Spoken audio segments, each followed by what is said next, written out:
अस्सलाम वालेकुम एवरीवन। उम्मीद है कि आप सब खैरियत से होंगे। आज हम एक्सरसाइज 17.5 स्टार्ट करेंगे। ये 10 क्लास के फर्स्ट चैप्टर की लास्ट एक्सरसाइज है। ठीक है, तो इसका पहला क्वेश्चन देखते हैं। पहले क्वेश्चन में क्या है, find the values of x and y if, ये हमें क्वेश्चन दिया हुआ है x minus 5 comma 10 equal to 11 comma y minus 7। अब हमने 9 क्लास में भी एक फॉर्मूला पढ़ा था बेसिकली कि ए बी बराबर होता है सी डी। तो इस कंडीशन में ए बराबर होता है सी के और बी बराबर होता है डी के। मतलब पहली वैल्यू अगर ये ऑर्डर पेयर में गिवन है, पहली वैल्यू के बराबर होगी इक्वल टू इस तरफ, और दूसरी वैल्यू के बराबर होगी। तो ए बराबर है सी के और बी बराबर है डी के। तो यहाँ पे हम यही फॉर्मूला अप्लाई कर लेंगे। ठीक है, हम कंसीडर करते हैं इसको ए लेते हैं, इसको बी लेते हैं, इसको सी लेते हैं, इसको डी लेते हैं। कॉमा से पहले सी है, कॉमा के बाद जितने भी नंबर हैं वो सारे क्या डी हैं। इसी तरह ये ए, कॉमा से पहले से x माइनस 5 ए है और कॉमा के बाद 10 है, तो वो क्या है, बी है। ठीक है, एज पर फॉर्मूला ए बराबर है सी के। ए मेरे पास क्या है, x माइनस 5 बराबर है किसके, सी के यानी कि 11 के, और बी बराबर है डी के यानी कि 10 बराबर है मेरे पास डी माइनस 7। ठीक है, मुझे x और y की वैल्यू निकालनी है। तो y यहाँ माइनस हो रहा है, आप सबको पता है। इक्वल टू के उस तरफ जाके राइट हैंड साइड पे 5 क्या हो जाएगा, प्लस हो जाएगा। जब मैं इसको ऐड करूंगी तो ये मेरे पास क्या आ जाएगा, 16 आ जाएगा x। ठीक है, अब मैं y की वैल्यू पे आती हूँ। अगर मैं y को उधर लिख दूँ तो कोई इशू तो है नहीं। ठीक है, 7 वहाँ माइनस हो रहा है, मैं 10 के साथ लेकर चली जाती हूँ। 7 उधर माइनस हो रहा है, 10 के साथ जाके क्या हो जाएगा, प्लस हो जाएगा। तो y की वैल्यू मेरी क्या आ गई, 17। तो मेरा x क्या है, 16 है, और y क्या है, 17 है। अब हम इसके नेक्स्ट पार्ट पे आते हैं। नेक्स्ट पार्ट में ये पूरी वैल्यू है, ए कॉमे के बाद ये बी है, ये पूरी वैल्यू सी है, और कॉमे के बाद ये डी है। ए बराबर होता है सी के यानी 5x प्लस 8 बराबर है 3x प्लस 10 के। ठीक है, और इधर आ जाए तो 5y माइनस 4 बराबर है 2y प्लस 2 के। ठीक है, पहले x के लिए सॉल्व कर लेते हैं। x की वैल्यूज एक साइड पे लेकर आ जाए, उस तरफ से इधर ले आते हैं। ठीक है, राइट हैंड साइड से लेफ्ट हैंड साइड पे ले आते हैं। 3 उधर प्लस था, इधर आगे क्या हो गया, माइनस हो गया, और नंबर्स एक साइड पे ले जाते हैं। 8 इधर से उधर ले जाते हैं, इधर प्लस हो रहा है, उधर जाके क्या हो गया, माइनस हो गया। ये 2x है, ये 2 हो गया। ये 2 से 2 ऐसे भी कैंसिल हो सकता है, ये इधर मल्टीप्लाई और इधर आगे डिवाइड होगा तो ऐसे भी कैंसिल हो सकता है। यानी मेरे पास x की वैल्यू क्या आ गई, 1। अब मैं y की वैल्यू निकालूं तो y एक साइड पे लेकर आ जाए। उधर 2 जो है वो प्लस हो रहा है, इधर आगे माइनस हो गया। 4 यहाँ माइनस हो रहा है, उधर जाके प्लस हो गया। ये 3y हो गया, और 4 प्लस 2 6 हो गया। 3 यहाँ क्या हो रहा है, मल्टीप्लाई हो रहा है, इधर आगे डिवाइड। 3 1 3 3 2 6। तो y की वैल्यू मेरे पास क्या आ गई, 2। x 1 है और y क्या है, 2 है। अब हम आ जाते हैं इसके थर्ड पार्ट पे। थर्ड पार्ट में ये a है, ये b है, ये c है और ये d है। ठीक है, तो a बराबर होता है c के, तो 2x माइनस 3y बराबर है किसके, 3 के, और 5x प्लस y बराबर है किसके, 16 के। ठीक है, अब आप इसमें देख सकते हैं कि इसमें x भी है, y भी है, इसमें भी x भी है, y भी है। तो हम एक काम करते हैं, इसको साइमल्टेनियस इक्वेशन की तरह सॉल्व कर लेते हैं। जिस तरह x है तो इधर से x की वैल्यू निकाल के इस वाली इक्वेशन में पुट करते हैं तो y की वैल्यू आ जाएगी। फिर जो y की वैल्यू आएगी इधर पुट करके x की वैल्यू निकालेंगे। सब्स्टिट्यूशन मेथड से या साइमल्टेनियस इक्वेशन वाले मेथड से हम इसको सॉल्व कर सकते हैं। ठीक है, तो मैं क्या करती हूँ, सब्स्टिट्यूशन वाला मेथड कर लेती हूँ। मुझे इधर आसान लग रहा है। इधर आसान क्यों लग रहा है कि y जो है वो खीला है, 5x यहाँ प्लस हो रहा है, उधर 16 के साथ जाके क्या हो जाएगा, माइनस हो जाएगा। ठीक है, किसी भी मेथड से आप कर सकते हैं। ठीक है, कोई भी इक्वेशन सॉल्विंग का मेथड आप लगा लें, उससे ये सॉल्व हो जाएगा। फिर ये y की वैल्यू अगर मैं इसके अंदर पुट कर दूं, इसको मैं इक्वेशन 1 का नाम दूं अगर, ठीक है, इसको मैं 2 का नाम दूं। ठीक है, यहाँ मैं लिख देती हूँ पुट y इन इक्वेशन 1। ठीक है, अब मैं इक्वेशन 1 में y की वैल्यू डालती हूँ तो 2x माइनस 3, y की जगह आ जाएगा क्या, 16 माइनस 5x बराबर है किसके, 3 के। 3 मल्टीप्लाई हो रहा है तो पहले 3 को मल्टीप्लाई कर दें। 3 को मल्टीप्लाई करें तो ये हो गया 16 3 48, फिर माइनस माइनस प्लस 5 3 15, x बराबर है किसके, 3 के। अब x में x ऐड कर लें तो ये हो जाएगा 17x, और जो नंबर है उसको उस तरफ ले जाएं 3 के साथ, ये यहाँ माइनस हो रहा है, उस तरफ जाए क्या हो गया, प्लस हो गया। ठीक है, ये तो है 17x, ये हो गया मेरे पास 51। अब ये 17 इधर मल्टीप्लाई हो रहा है तो मैंने इधर 51 से लाके डिवाइड कर दिया। तो मुझे पता है 51 17 की टेबल में 51 3 नंबर पे आता है, तो मेरे पास x की वैल्यू क्या आ गई, 3 आ गई। ठीक है, अब ये x की वैल्यू अगर मैं इक्वेशन, इसको मैं 3 का नाम दे देती हूँ इसको। ठीक है, पुट इन इक्वेशन 3। तो यहाँ पे 16 माइनस 5 एक्स है मेरे पास 3, 5 3 का क्या होता है 15, तो y की वैल्यू मेरे पास क्या आ गई, 1 आ गई। x मेरे पास है 3, y की वैल्यू मेरे पास है 1, तो ये मेरा क्वेश्चन सॉल्व हो गया। इसको आप किसी मेथड से कर सकते हैं। इक्वेशन सॉल्विंग का जो भी मेथड आपको आसान लगे आप वो इस पर अप्लाई कर सकते हैं, आंसर क्या आएगा, सेम आएगा। अब हम आ जाते हैं ऐसे क्वेश्चन नंबर 2 पे। क्वेश्चन नंबर 2 में हमसे क्या पूछा हुआ है, if set P has 10 elements and Q has 15 elements, find the number of elements of P cross Q, Q cross P and P cross P। अब ये क्रॉस को यहाँ पे आप क्रॉस प्रोडक्ट भी बोल सकते हैं, इसे कार्टेशियन प्रोडक्ट भी बोल सकते हैं। ठीक है, तो ये कुछ भी जो है वो कहीं भी अगर ये cross product Cartesian product given हो तो आप समझ जाइएगा कि ये पूछ रहा है आपसे। ठीक है, अच्छा मुझे P एक सेट है जिसमें 10 एलिमेंट है और Q का एक सेट है जिसमें क्या है 15 एलिमेंट है। ठीक है, और हमें निकालना है कि जब P क्रॉस प्रोडक्ट Q लेंगे तो हमारे पास टोटल कितने एलिमेंट आएंगे। ठीक है, अभी किस तरह निकलेगा, एक एग्जांपल अगर मैं ले लूँ, एक सेट A है जिसमें मेरे पास 2 एलिमेंट है, एक सेट B है जिसमें मेरे पास C D 3 एलिमेंट है। ठीक है, इसमें 2 है, इसमें क्या है 3 है।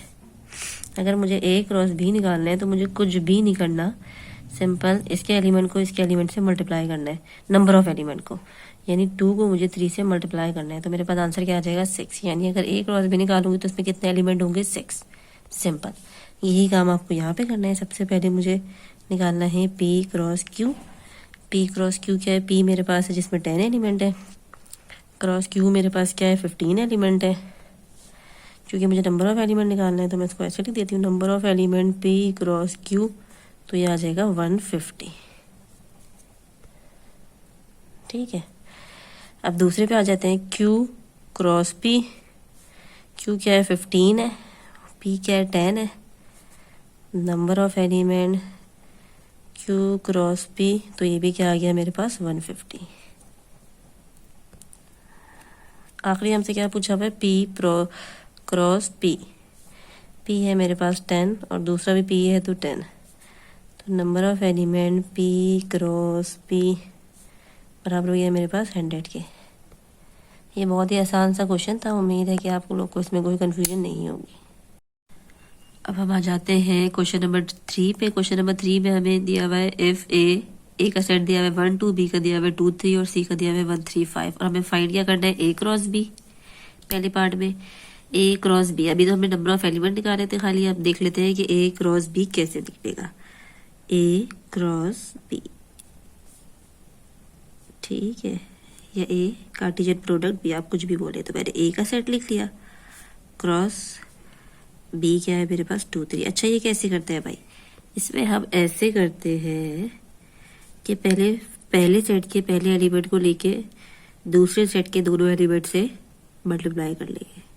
ठीक है, पहले सेट के पहले एलिमेंट को दूसरे सेट के पहले एलिमेंट के साथ लिखा पहले, फिर पहले सेट के पहले एलिमेंट को दूसरे सेट के दूसरे एलिमेंट के साथ लिखा, 1 को पहले 2 के साथ लिखा, फिर 1 को मैंने 3 के साथ लिखा। अब दूसरे पे आ जाते हैं, दूसरे एलिमेंट को पहले एलिमेंट के साथ लिखा दूसरे सेट के, और फिर दूसरे एलिमेंट को दूसरे सेट के दूसरे एलिमेंट के साथ लिखा। ठीक है, 1 2 1 3 2 2 2 3। अच्छा अभी आप लोगों ने लास्ट क्वेश्चन किया था, लास्ट क्वेश्चन में आपने नंबर ऑफ एलिमेंट निकाले था, आप इधर चेक भी कर सकते हैं कि आंसर नंबर ऑफ एलिमेंट जो है वो सही है कि नहीं। तो यहाँ पे 2 एलिमेंट है, यहाँ पे भी 2 एलिमेंट है, 2 2 से क्या होता है 4 होता है, तो मेरे पास 4 सेट्स 4 एलिमेंट्स आए, 1 2 3 4 आए, इसका मतलब ये क्या है, सही है। अब हम आ जाते हैं नेक्स्ट पार्ट पे। नेक्स्ट पार्ट में बोला हुआ है B क्रॉस C। ठीक है, B है मेरे पास 2 3, क्रॉस का साइन C है मेरे पास 1 3 5, नंबर ऑफ एलिमेंट आप इधर से पता कर सकते हैं, ये 2 है, ये 3 है, तो 3 2 6 होता है, तो मतलब टोटल 6 एलिमेंट बनेंगे। सबसे पहले 2 को ले लो, 2 को पहले मैंने 1 के साथ लिखा, फिर 2 को मैंने 3 के साथ लिखा, फिर 2 को मैंने 5 के साथ लिखा। 1 3 और 5 और 2 ले लिया था। अब मैं 3 को ले लूँगी, तो 3 को पहले मैंने 1 के साथ लिखा, 3 को फिर मैंने 3 के साथ लिखा, 3 को फिर मैंने 5 के साथ लिखा। ये टोटल हो गए 1 2 3 4 5 6, टोटल 6 हो गए। ये मेरा था पार्ट 2। अब हम आ जाते हैं इसके पार्ट 3 पे। अब पार्ट 3 में आप लोग देख सकते हैं कि सबसे पहले हमें ब्रैकेट सॉल्व करना होगा, और ब्रैकेट में हमें दिया हुआ है B union C. B union C हमें निकालना आता है। सबसे पहले हम बी यूनियन सी निकालेंगे। बी का सेट क्या है मेरा 2 3 है, यूनियन का साइन है सी है मेरे पास 1 3 5। ठीक है, यूनियन में आप सबको पता है सारे एलिमेंट इंक्लूड होते हैं और सीक्वेंस से तो 1 2 3 और 5। ठीक है, अब मैं अगर क्वेश्चन पे आ जाऊं तो ए क्रॉस बी यूनियन सी। ए है मेरे पास 1 2 क्रॉस 1 2 3 5 बी यूनियन सी। ठीक है, अब आप लोग इसमें चेक कर लें कितने एलिमेंट बनेंगे, 2 और 4 4 2 8 एलिमेंट्स होंगे टोटल। सबसे पहले 1 को मैं दूसरे सेट के 1 के साथ लिखूंगी, फिर उसी 1 को दूसरे सेट के 2 के साथ लिखूंगी, फिर उसी 1 को 3 के साथ लिखूंगी, और उसी 1 को मैं 5 के साथ लिख दूंगी। ठीक है, 2 को मैं 1 के साथ लिख दूंगी, फिर 2 को मैं 2 के साथ लिख दूंगी, फिर 2 को मैं 3 के साथ लिख दूंगी। ठीक है, फिर उसी 2 को मैं 5 के साथ लिख दूंगी। ये देखिए आप, ये टोटल हो गए 1 2 3 4 5 6 7 8। अब हम आ जाते हैं पार्ट 4 पे। पार्ट 4 में सबसे पहले हमें ब्रैकेट सॉल्व करना है, तो ए यूनियन सी निकालना है। ए मेरे पास है 1 2 यूनियन सी मेरे पास है 1 3 और 5। ठीक है, यूनियन मुझे पता है इसका होगा 1 2 3 और 5। ठीक है, फुल क्वेश्चन लिख लो तो B cross A union C. B मेरे पास है 2 और 3 क्रॉस ए यूनियन सी है 1 2 3 5। अब सबसे पहले 2 ले लेते हैं, तो 2 को मैं 1 के साथ लिखती हूँ, 2 को मैं 2 के साथ लिखती हूँ, 2 को मैं 3 के साथ लिखती हूँ, 2 को मैं 5 के साथ लिखती हूँ। फिर दूसरे वाले पे आ जाती हूँ, 3 को मैं 1 के साथ लिखती हूँ, 3 को मैं 2 के साथ लिखती हूँ, 3 को मैं 3 के साथ लिख देती हूँ, और 3 को ही मैं 5 के साथ लिख देती हूँ। तो ये हो गया मेरा आंसर। ये कोई इतनी मुश्किल चीज़ नहीं है, उम्मीद है कि आप लोगों को समझ में आ रहा होगा, कोई परेशानी नहीं होगी। अब हम आते हैं इसके फिफ्थ पार्ट पे। फिफ्थ पार्ट में सबसे पहले ब्रैकेट सॉल्व करते हैं। ब्रैकेट में ए इंटरसेक्शन बी निकालते हैं। सबसे पहले ए का सेट है मेरे पास 1 2 इंटरसेक्शन बी का सेट है मेरे पास 2 3। इसमें इंटरसेक्शन आ रहा है मेरे पास, कॉमन आ रहा है 2। ठीक है, फिर मैं निकालती हूँ बी इंटरसेक्शन सी। बी है मेरे पास 2 3। ठीक है, इंटरसेक्शन सी है मेरे पास 1 3 5। तो इसमें मेरे पास इंटरसेक्शन आ रहा है 3। ठीक है, अब मैं इसके फुल पार्ट पे आती हूँ। A intersection B cross B intersection C. A intersection B क्या है 2 है, क्रॉस बी इंटरसेक्शन सी क्या है 3 है। एक ही एलिमेंट है तो 1 1 द 1 एक ही मेरे पास एलिमेंट आएगा जो कि 2 और 2 3। तो ये क्या है मेरा आंसर। अब हम आ जाते हैं अपने नेक्स्ट क्वेश्चन पे। Next question number 4। Question number 4 में हमें गिवन है if A equal to set दिया हुआ है 5 6 and B 1 2 3 then find 3 relations in A cross B. अब यहाँ पे आप लोग सीखेंगे कि रिलेशन कैसे निकालते हैं। ठीक है, रिलेशन निकालने के लिए सबसे पहले हमें cross product A cross be given है, तो ए क्रॉस बी निकालना पड़ेगा। ठीक है, ए क्रॉस बी अभी मैंने लास्ट क्वेश्चन में आप लोग को बताया, कोई मुश्किल ही नहीं है। तो पहले ए का सेट लिख दो, क्रॉस बी का सेट लिख दो। ठीक है, अब फर्स्ट एलिमेंट को पहले सेकंड सेट के सारे एलिमेंट के साथ लिख लो। ठीक है, फिर सेकंड एलिमेंट को लिख लो।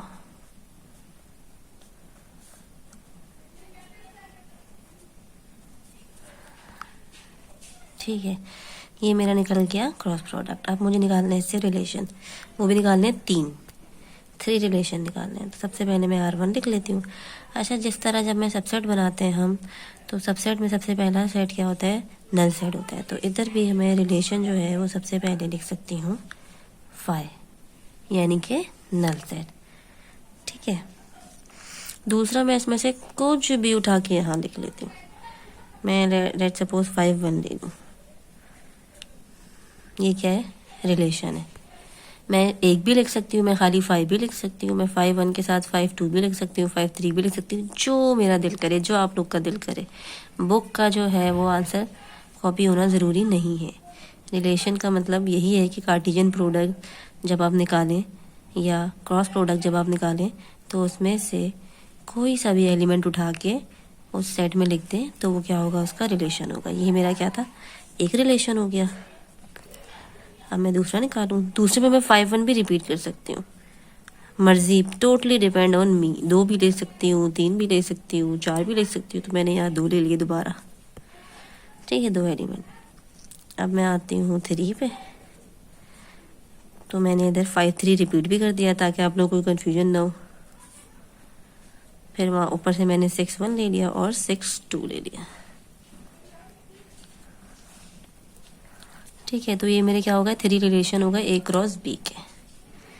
इसमें कोई भी तरतीब का, सीक्वेंस का, किसी चीज़ से कोई प्रॉब्लम नहीं है। बस एक चीज़ का ख्याल रखिएगा, अगर मैंने 5 3 इधर लिया हुआ है तो मैं दूसरे ही एलिमेंट में दोबारा 5 3 कॉपी नहीं करूँगी। हाँ, ये ऊपर R2 में मैं 5 3 ले सकती हूँ, R1 में मैं 5 3 ले सकती हूँ, तीनों में भी मैं सेम ले सकती हूँ, लेकिन उसी सेट में मैं सेम एलिमेंट कॉपी नहीं करूँगी। बाकी जैसा आप लोगों को आसानी हो, जो ईजी लगे, जो दिल करे, वो इसमें से लेकर आप रिलेशन बना दें। अब हम आते हैं इसके दूसरे पार्ट पे। दूसरे पार्ट में हमें निकालना है सबसे पहले B क्रॉस A। B है मेरे पास 1 2 3 क्रॉस A है मेरे पास 5 6। सबसे पहले इसका क्रॉस प्रोडक्ट निकालें, तो 1 को पहले 5 के साथ, फिर 6 के साथ, फिर 2 को 5 के साथ, फिर 6 के साथ, फिर 3 को 5 के साथ और 6 के साथ। ठीक है, 2 5 2 6 3 5 3 6। ठीक है, अब इससे हम रिलेशन बनाते हैं। इसमें हमें 4 रिलेशन बनाने हैं। ठीक है, जब मैं R1 पे आऊँ तो अगर मैं नल सेट बनाऊँ, मेरी मर्जी है। यहाँ पे मैं नल सेट नहीं बनाती, पहला मैं दूसरा कुछ ले लेती हूँ, 1 6 ले लेती हूँ, सिंगल का बना लेती हूँ। रिलेशन 2 पे आती हूँ, 2 ले लेती हूँ। इसमें मेरी मर्जी है, मैं रिपीट करूँ, टोटली डिपेंड ऑन यू। ठीक है, अभी मैं 2 5 रिपीट कर दिया, फिर यहाँ पे एक और ऊपर से ले लिया 3 5। ठीक है, और रिलेशन 4 भी बना देती हूँ, 2 6 3 5 और 3 6। मैंने 3 ले लिए। ठीक है, मैंने कहा एक 3 का भी होना चाहिए। तो ये क्या हो गया, मेरा रिलेशन आ गया B क्रॉस A का, 4 रिलेशंस। अब हम आ जाते हैं इसके पार्ट 3 पे। पार्ट 3 में हमें निकालना है 5 relation in B। Relation in B का मतलब होता है हमें क्या निकालना है, B क्रॉस प्रोडक्ट B निकालना है। ठीक है, B है मेरे पास 1 2 3 क्रॉस दूसरा B भी मेरे पास क्या है, 1 2 3। टोटल कितने बनेंगे इसके एलिमेंट, 3 3 9। तो सबसे पहले मैं बना लेती हूँ 1 को सबके साथ, 1 1 1 2 1 3, फिर 2 को 2 1 2 2 2 3, फिर उसके बाद 3 1 3 2 3 3। ये होगा 9 1 2 3 4 5 6 7 8 9। ठीक है, अब इसके रिलेशन बनाने 5 बनाने हैं। ठीक है, 5 में मैं पहला 5 ले लेती हूँ, नल सेट ले लेती हूँ। दूसरा मैं कुछ भी ले लेती हूँ, 1 1 ले लेती हूँ। सीक्वेंस कर लेते हैं, पहले में एक एलिमेंट लिया, दूसरे में 2 ले लेते हैं, फिर तीसरे में 3 एलिमेंट ले लेते हैं। मर्जी है, टोटली डिपेंड ऑन यू।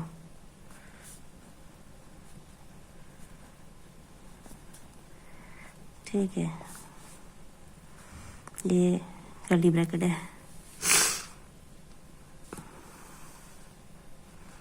इसमें हम 4 एलिमेंट ले लेते हैं। हम 2 भी ले सकते हैं, 1 भी ले सकते हैं, 3 भी ले सकते हैं। मैं 4 ले रही हूँ।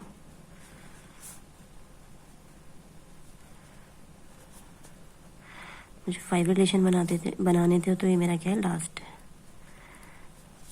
2 1 2 2 नहीं लिया, 2 3 नहीं लिया, 3 1 ले लिया, 3 2 ले लिया। ठीक है, ये मेरा क्या है, थर्ड पार्ट है। अब हम आ जाते हैं इसके लास्ट पार्ट पे। लास्ट पार्ट में हमें निकालना है और रिलेशन ही नहीं। सबसे पहले एक ही बात हो रही है, तो ए का मतलब आपको पता है, ए का मतलब है ए क्रॉस ए। ठीक है, ए क्या है मेरे पास, 5 6 है, क्रॉस 5 6, सॉरी। ठीक है, अब ये 2 2 एलिमेंट है, तो मेरे पास 4 आ जाएंगे इसके अंदर। तो ये हो जाएगा 5 5 पहले, फिर 5 6, फिर ये हो जाएगा 6 5 और 6 6। ठीक है, अब सबसे इम्पोर्टेंट बात ये है कि हम कैसे पता चलेगा कि हमें इसमें टोटल रिलेशन है कितने, ऑल रिलेशन निकालने ए में। ठीक है, तो उसके लिए एक तरीका है, उसका एक फार्मूला है। उसका फार्मूला क्या है भाई, उसका फार्मूला है 2 की पावर क्या होगी, जितने ये जो प्रोडक्ट क्रॉस प्रोडक्ट लेने के बाद जो एलिमेंट आएंगे ना, उस वाले जो सेट आएगा उसके नंबर ऑफ एलिमेंट को फॉलो करेंगे। ठीक है, तो इसमें क्रॉस प्रोडक्ट लेने के बाद हमारे पास जो सेट आया उसके नंबर ऑफ एलिमेंट कितने थे, 1 2 3 4।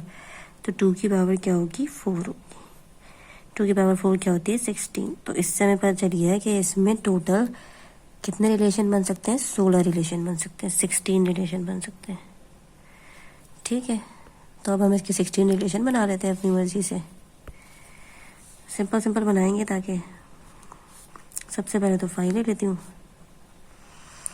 नंबर 2 पे आती हूँ, सिंगल सिंगल ले लेती हूँ दफ़ा, 5 5,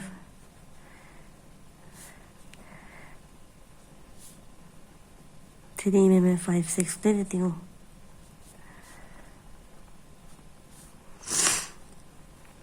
4 में मैं 6 5 ले लेती हूँ,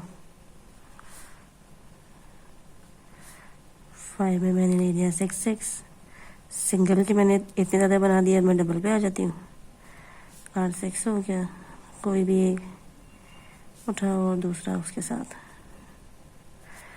ठीक है, 8 7 पे आ जाए, 5 6 और 6 5।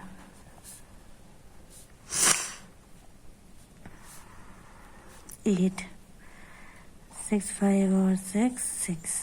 बस एलिमेंट रिपीट नहीं होने चाहिए, इस चीज़ का ख्याल रखिएगा। बाकी आप कुछ भी बना सकते हैं। 6 6 और 5 6। ठीक है,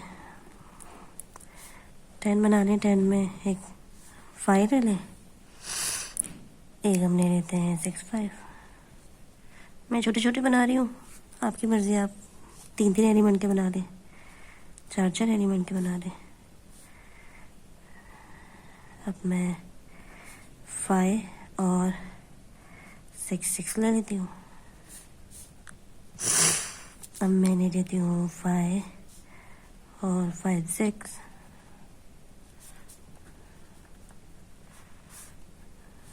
मैं ले लेती हूँ 5 और 5 5। ठीक है, अब हम कुछ 3 वाले 3 भी बना लेते हैं। 5 5 5 5 6। ठीक है, 5 5 5 6 6 5।